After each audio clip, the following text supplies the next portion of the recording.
अस्सलाम वालेकुम नाज़रीन, मैं हूं आपका मेज़बान अख्तर शाहीन नुरेंद और प्रोग्राम ताख़िर से शुरू होने पर माज़रत चाहता हूं। बारिश की वजह से जहां शहर में बहुत सारी चीज़ें डिस्टर्ब हुई हैं, वहीं कुछ हमारी मैनेजमेंट भी डिस्टर्ब हुई।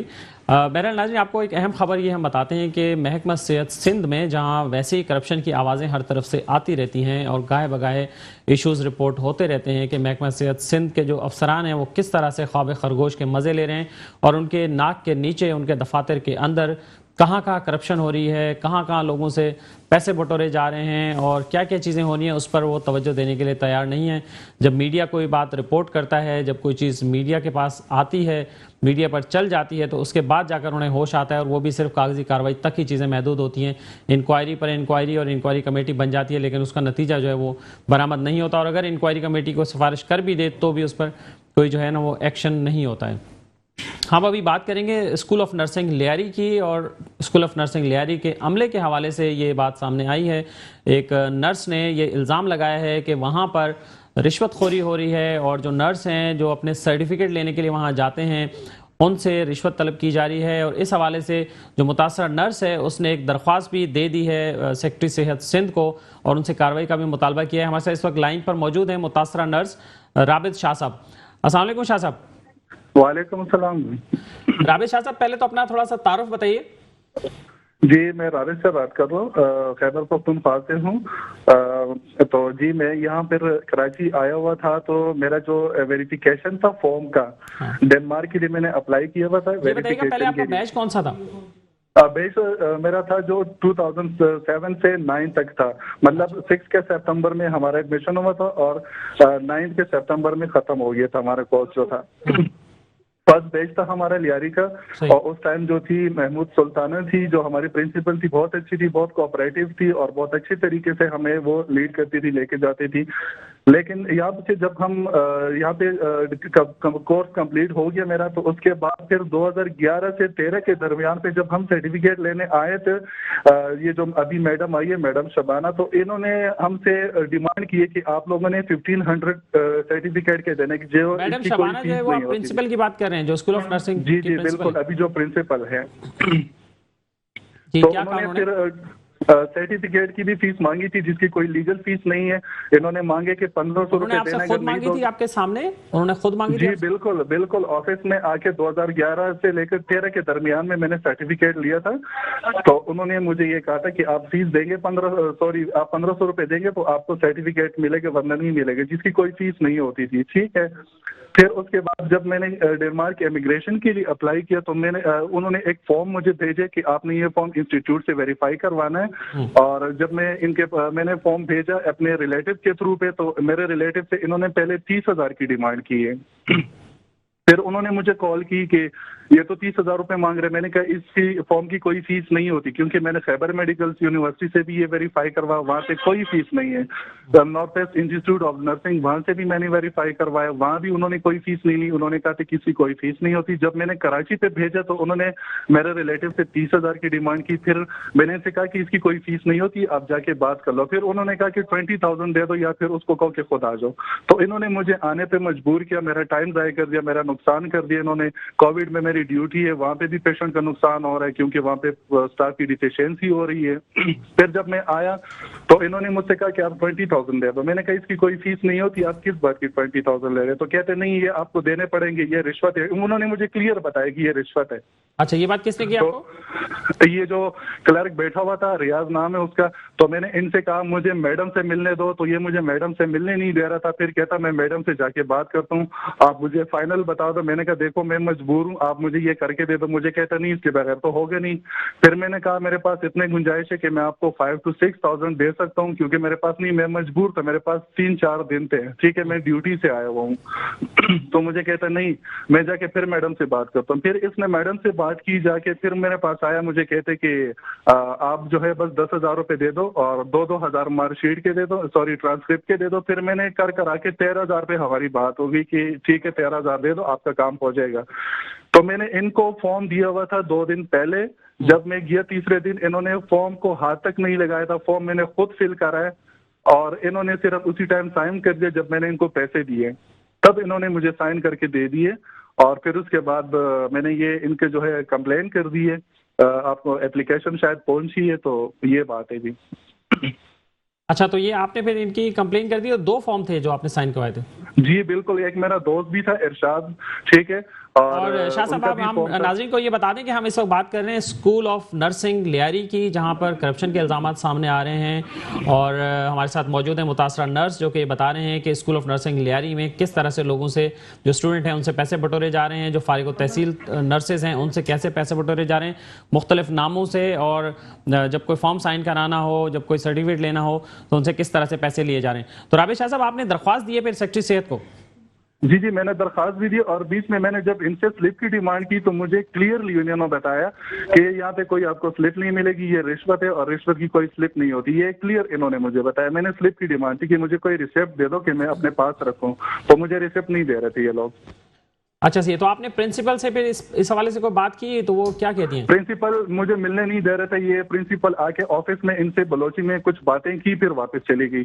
मुझे मिलने नहीं दे रहा था। ये प्रिंसिपल आके मुझे देखा, फिर उन्होंने कुछ बलोची में बात की, मुझे समझ नहीं आ रही थी।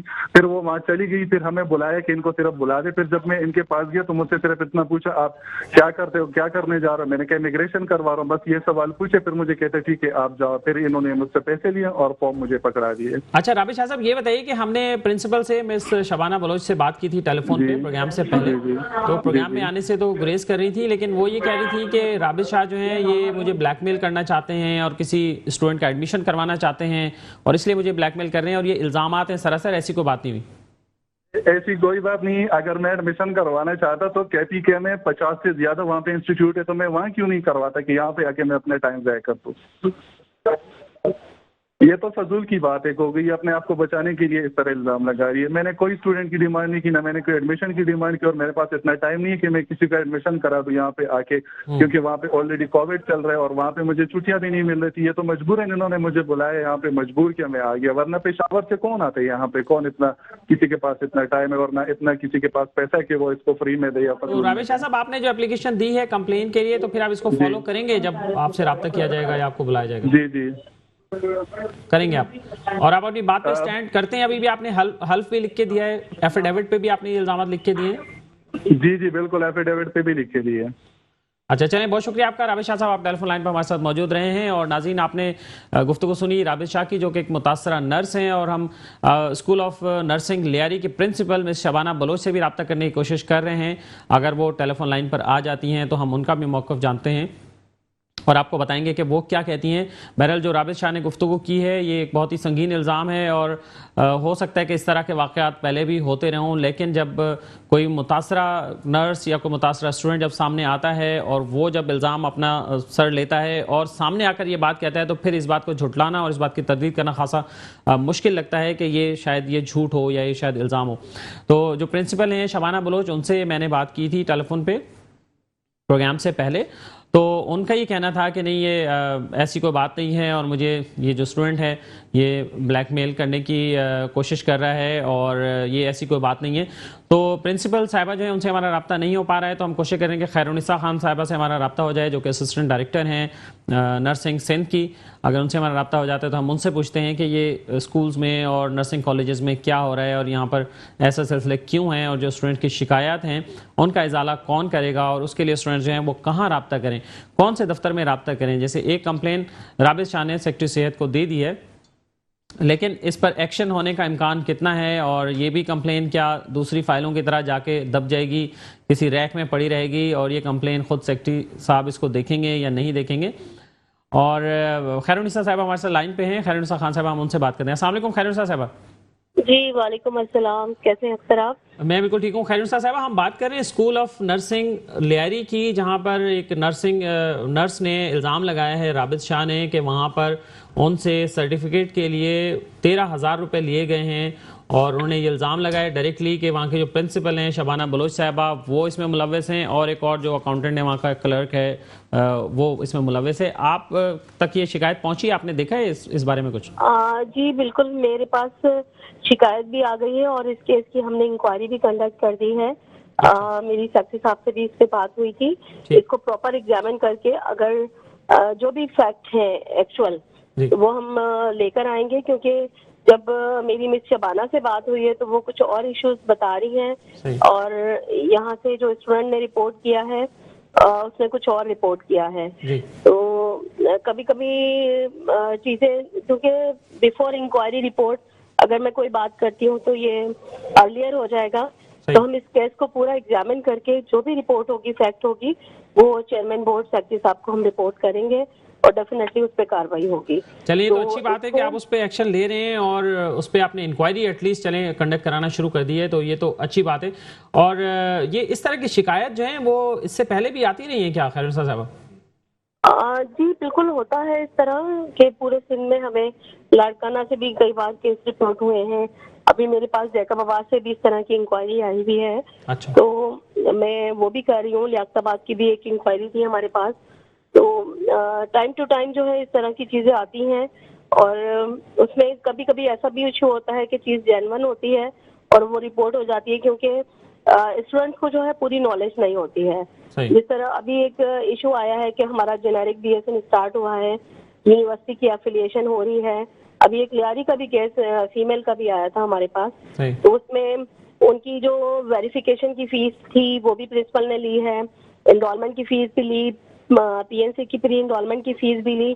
तो यू नो के जब इस तरह फीस लेते हैं, कलेक्शन करते हैं, तो डेफिनेटली वो अमाउंट बन जाता है और फिर स्टूडेंट को ये होता है कि अच्छा खैरुनिसा साहब, ये इस बात की तो तस्दीक आप कर दें कि इमिग्रेशन के लिए जो सर्टिफिकेट लेना पड़ता है स्टूडेंट लेते हैं, उसकी कोई फीस है? सरकारी तौर पर कोई फीस है? देखिए, इमिग्रेशन की तो कोई नहीं है, और ये जो इमिग्रेशन है ना, ये स्कूल से नहीं होता। जो NOC होता है ना, वो डायरेक्टोरेट को एप्लीकेशन देनी होती है कैंडिडेट ने, और हेल्थ डिपार्टमेंट देता है। तो हम अपनी तरफ से तमाम, इसकी 500 हमारी फीस होती है जो डायरेक्टोरेट की NOC की होती है, और वो हम कॉपी वहां पर भेजते हैं हेल्थ डिपार्टमेंट को, और फाइनल NOC वहां से निकलता है। तो इसकी बस वही एक 500 फीस होती है जो हमारे डिपार्टमेंट से होती है, और उसके अलावा कोई फीस नहीं होती है। और इनको बड़ा ट्रांसपेरेंट किया है चीजों को हमने, क्योंकि आप देखिए मेरा ओपन डोर है, मेरे पास स्टूडेंट डायरेक्टली आ सकता है, मैं हर एक की कंप्लेंट सुनती हूँ। यू नो कि हमारे एग्जामिनेशन बोर्ड में भी 0% करप्शन है। जो भी चीज बीच में होती थी वो सब हमने खत्म कर दी। मैं डायरेक्टली उनको एंटरटेन भी करती हूँ, सुनती भी हूँ, और एक्शन भी लेती हूँ जो भी रिस्पॉन्सिबल पर्सन हो। चलें, बहुत शुक्रिया आपका खैरुनिसा साहब, आप हमारे साथ टेलीफोन लाइन पर मौजूद रही हैं और आपने बताया है कि इस मामले की इंक्वायरी जो है वो शुरू कर दी गई है और हेल्थ डिपार्टमेंट की तरफ से भी ऑर्डर आ गया है इस पर इंक्वायरी करने के लिए।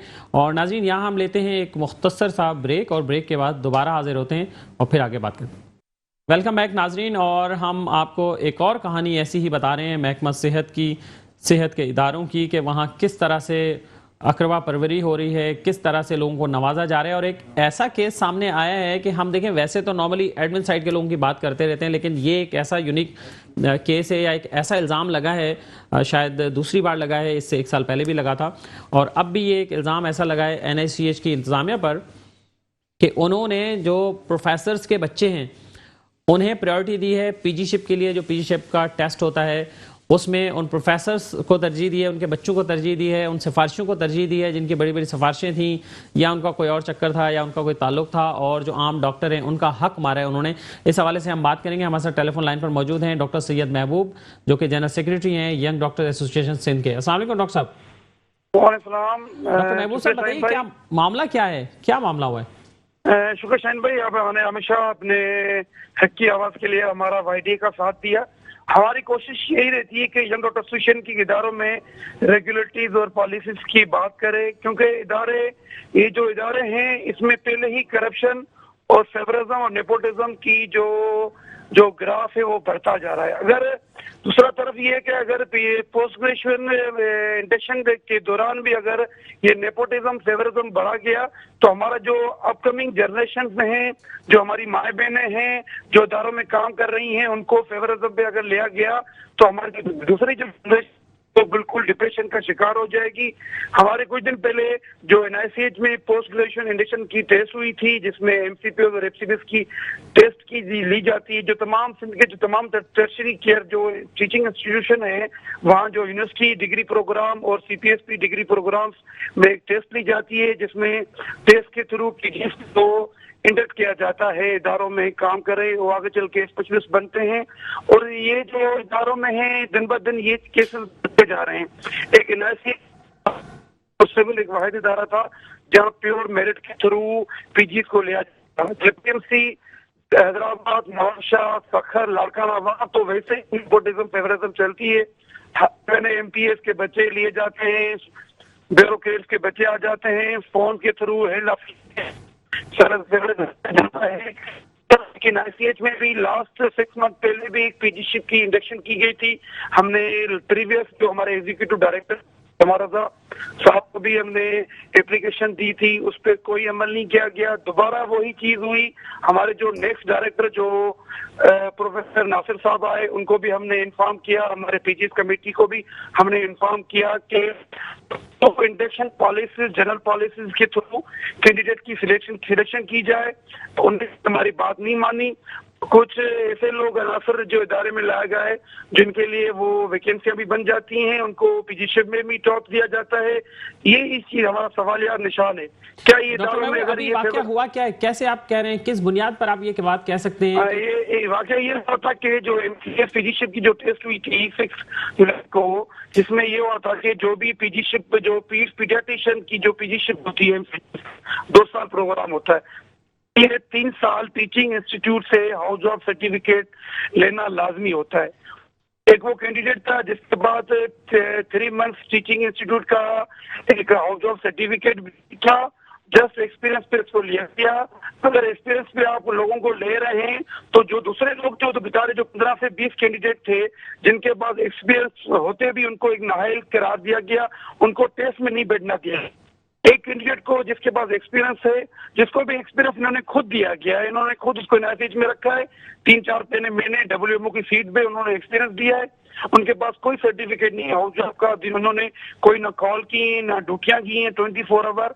यही हमारा सवाल है कि अगर आप इंडक्शन लेना चाहते हैं तो आप जनरल पॉलिसीज को फॉलो करें ताकि और ये बात भी दुरुस्त है कि कोई प्रोफेसर के बच्चे थे, कुछ फारसी थे, उनको भी अकोमोडेट किया गया? यस, मेरी इस बात में मैं बिल्कुल सही 100% सही कहूँगा। हर इदारों में अगर कोई इंक्वायरी होती है या किसी प्लेटफॉर्म पे आपको बुलाया जाता है तो आप ये बात साबित भी कर सकते हैं? मैं बिल्कुल साबित कर सकता हूँ। लम्स में भी ऐसा होता है, जेपीएमसी में भी ऐसा होता है। बीइंग मैं सिंध का जनरल सेक्रेटरी हूँ। मेरी यही अल्लाह अथॉरिटीज को कि इदारों को फोकस करें। इदारों में अगर ये जाएगा तो हमारे जो अपग्रेडेड जो जनरेशन आ रही हैं उनमें डिप्रेशन का एक बड़ा सवाल है, तो वो खुद करेंगे। अगर आप अपने ब्यूरोक्रेट्स के बच्चों को, प्रोफेसर्स के बच्चों को हर साल 2 सीटें 3 लम्स में जेपीएमसी में सिविल में इस तरह देते रहेंगे तो ये जो क्या है डॉक्टर महबूब, आप क्या चाहते हैं? कि सेंट्रल गवर्नमेंट से हमारी अपील है कि तमाम टर्शियरी केयर्स में एक जनरल पॉलिसी के थ्रू पीजीएस की इंडक्शन की टेस्ट दी जाए थ्रू एनटीएस या कोई टेस्टिंग सर्विस के थ्रू, जिसके बिल्कुल प्योर मेरिट हो, जो लोग टेस्ट पास करके आए। बस डॉक्टर महबूब, आखिरी सवाल आपसे ये बताइए कि आपने इस मामले की जब निशानदेही की तो प्रोफेसर नासिर सलीम साहब की तरफ से इस पर कोई एक्शन लिया गया या नहीं?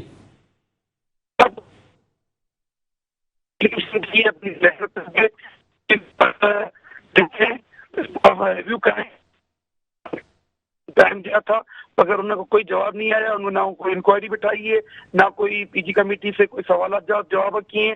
हमने पीजी कमेटी से मुलाकात भी की थी।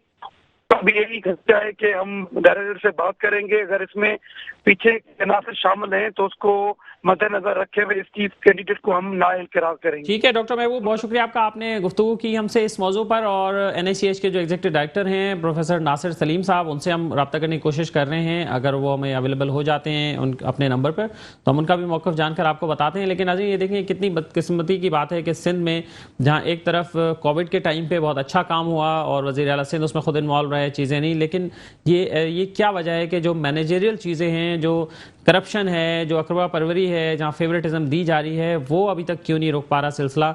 और हालांकि ऐसे मामला जो हैं, मामला तो हाईलाइट भी होते हैं, लोग बताते भी हैं, सामने आकर बोलते भी हैं, तहरीरी दरख्वास्तें भी देते हैं, लेकिन उसके बावजूद भी कोई एक्शन जो है वो नज़र नहीं आता है। जैसे ये बहुत सारे मामला ऐसे होते हैं जो अस्पताल की एडमिनिस्ट्रेशन खुद ही उसको हैंडल कर सकती है, खुद ही ग्रीवेंसेस को सॉल्व कर सकती है, लेकिन इंतज़ामिया के पास भी लगता है कि इन चीज़ों को एड्रेस करने के लिए उनके पास भी वक्त नहीं है और वो इस पर बात नहीं कर सकते हैं। जब उनके पास ही वक्त नहीं है और वो खुद ही इसको एड्रेस नहीं करना चाहते तो फिर आला हुकाम तक वो कैसे पहुंचाएंगे, ऊपर मिनिस्टर तक कैसे पहुंचाएंगे, सेक्रेटरी तक कैसे जाएगा, या इवन के सीएम तक भी अगर कोई बात पहुंचाने की तो वो फिर कैसे पहुंचेगी।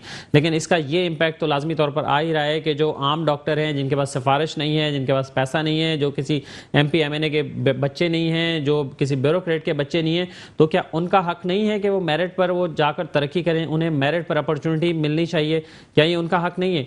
तो ये हम क्या कर रहे हैं, हम अपनी जो न्यू यंग जनरेशन है उनके साथ हम क्या करने जा रहे हैं, और जो हमारे डॉक्टर्स हैं हम उनके साथ हम ये क्या करने जा रहे हैं।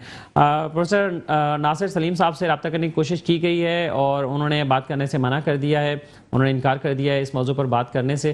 तो हम उनका मौक़िफ़ जो है वो नाज़रीन आप तक नहीं पहुंचा पा रहे हैं, और अगर उनका कोई मौक़िफ़ बाद में आया तो हम आपको वो भी ज़रूर बता देंगे। तो ये ऐसे इशूज़ हैं जिस पर जो डॉक्टर्स बरादरी है वो सरापा एहतजाज है। आपने डॉक्टर महबूब की बात सुनी, जो कि यंग डॉक्टर एसोसिएशन सिंध के जनरल सेक्रेटरी हैं। उन्होंने वाज़ेह तौर पर कहा है कि उन्होंने कंप्लेन दी है और वो इस बात से मुतमईन नहीं है। अगर इंतज़ामिया ने इसको एड्रेस नहीं किया तो फिर वो एहतजाज की भी कॉल जो है वो दे सकते हैं। तो नाज़रीन, ये अब तक की अपडेट्स थी जो हमने आपको बताई हैं, और इंशाल्लाह अगले प्रोग्राम में आपको मज़ीद भी अपडेट्स बताएंगे। अपना ख्याल रखिएगा। अपने मेज़बान अख्तर शाहीन को इजाज़त दीजिए। अल्लाह हाफ़िज़।